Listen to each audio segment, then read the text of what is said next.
इमाम मोहम्मद रजा का नाम लेके देख लो, अगर चेहरा खिल गया तो समझ लेना पक्का सुन्नी है, और अगर आला हजरत से तकलीफ हुई तो समझ लेना कहीं गड़बड़ जरूर है, दाल में कुछ काला है।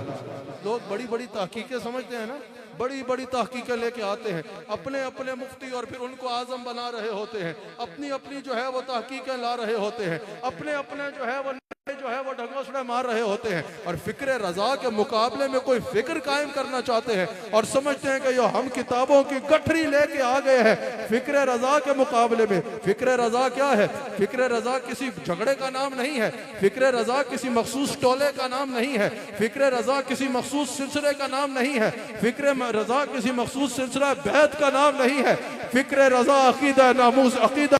नबूवत पे पहरा देना है, फिक्र रजा नामूस रिसालत पे पहरा देना है, फिक्र रजा सहाबा की ताजीम करना है, फिक्र रजा अफजलुल बशर बाज़अंबिया बित्तहकीक सैयदना सिद्दीक़ अकबर की अफसलियत के नारे लगाना है, फिक्र रजा अहले बैत की इज्जत करने का नाम है, फिक्र रजा हुजूर की हर निस्बत की ताजीम का नाम है और शार इस्लाम पे पहरा देने का नाम है।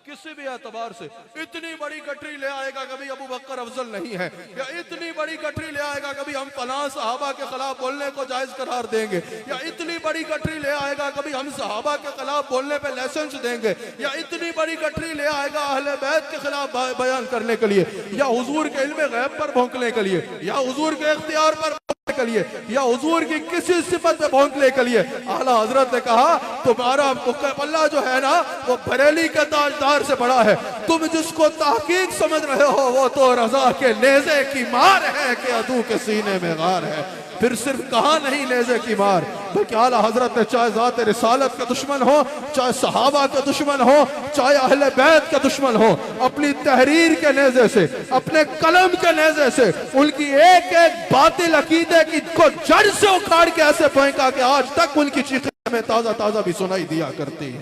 अल्लाह ताला हमें फिक्र रजा पे कायम रखे, फिक्र रजा जो अकीदा अहले सुन्नत में है, फिक्र रजा जो अकीदा अहले सुन्नत की सैफ है, अल्लाह ताला हमें इस पे कायम रहने की तौफीक अता फरमाए।